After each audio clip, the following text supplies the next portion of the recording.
Hello guys. सो पिछली video में हमने पार्ट 1 और पार्ट 2 देखा है। अब मैंने कोल्ड वॉर एरा को जो पार्ट 3 में डिवाइड किया है उसको देखते हैं।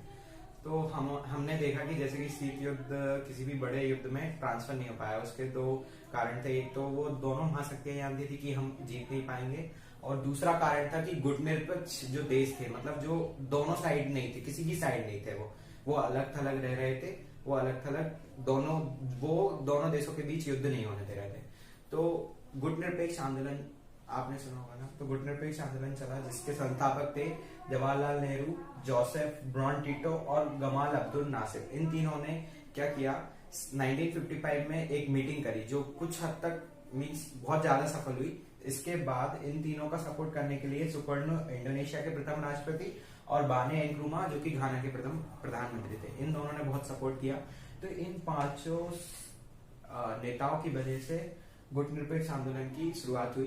तो इन पांचों को इसका संस्थापक कहा जा सकता है।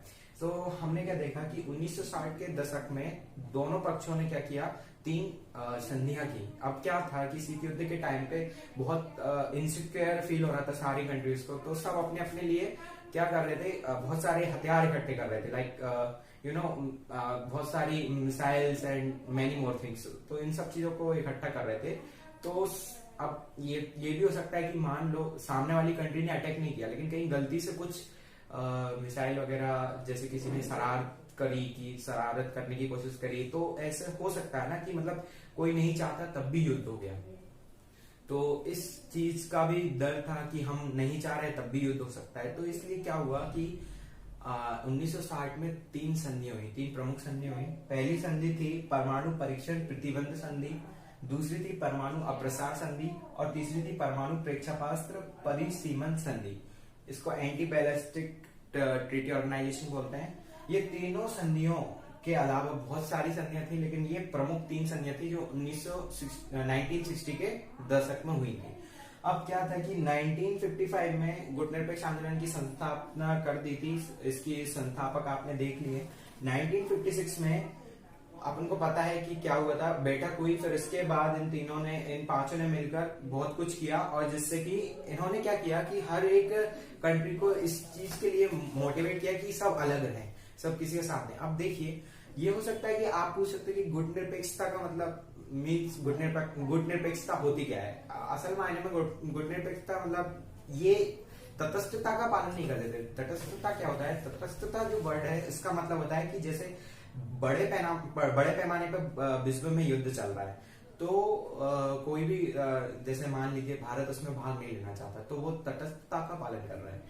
इन कंट्रीज ने वैसा नहीं किया, लाइक इंडिया और यूगोस्लाविया और मिस्र, इनने ये नहीं किया। इन्होंने युद्ध में हिस्सा लिया, बट इन्होंने ये भी कोशिश करी कि युद्ध ना हो। सो इन्होंने तटस्थता का पालन नहीं किया। लाइक अपन कह सकते हैं कि पृथकवादी जो अपनी आइडियोलॉजी रहती है, कैसी, लाइक अमेरिका ने जब वो आजाद हुआ उसके बाद से वर्ल्ड वॉर फर्स्ट की शुरुआत होने तक अपने आप को पूरे वर्ल्ड से अलग रखा।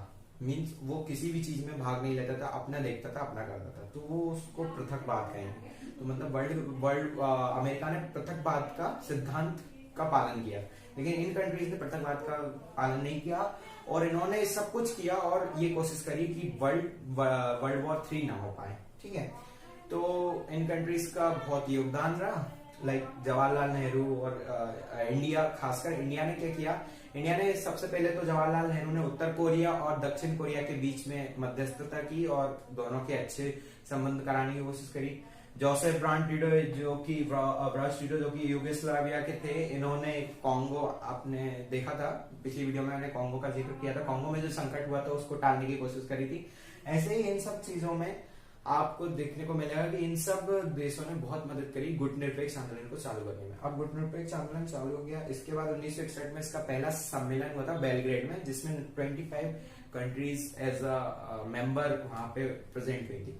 अब लाइक 2019 रिसेंटली अजरबैजान में इसका 18th सम्मेलन था, जिसमें 120 कंट्रीज शामिल हुए, जो कि बहुत बड़ी, मतलब ये बहुत बड़े पैमाने पे फैल चुका है। गुटनिरपेक्षता का मतलब आपको मैंने बता दिया है। तो कुल मिला के आप कह सकते हैं कि गुटनिरपेक्ष आंदोलन की बहुत भूमिका थी शीत युद्ध को वर्ल्ड वॉर 3 में कन्वर्ट होने से रोकने में। सो आज की वीडियो में बस इतना ही है, मैंने पार्ट 3 में यही रखा है।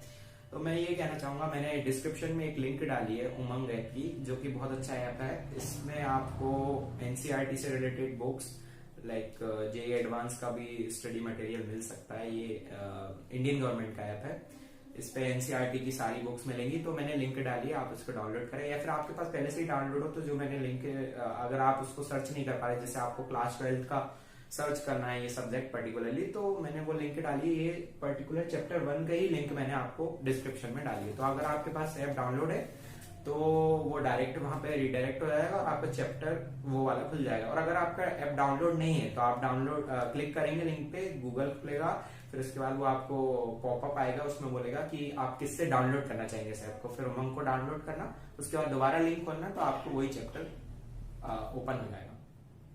Thank you guys for watching my video.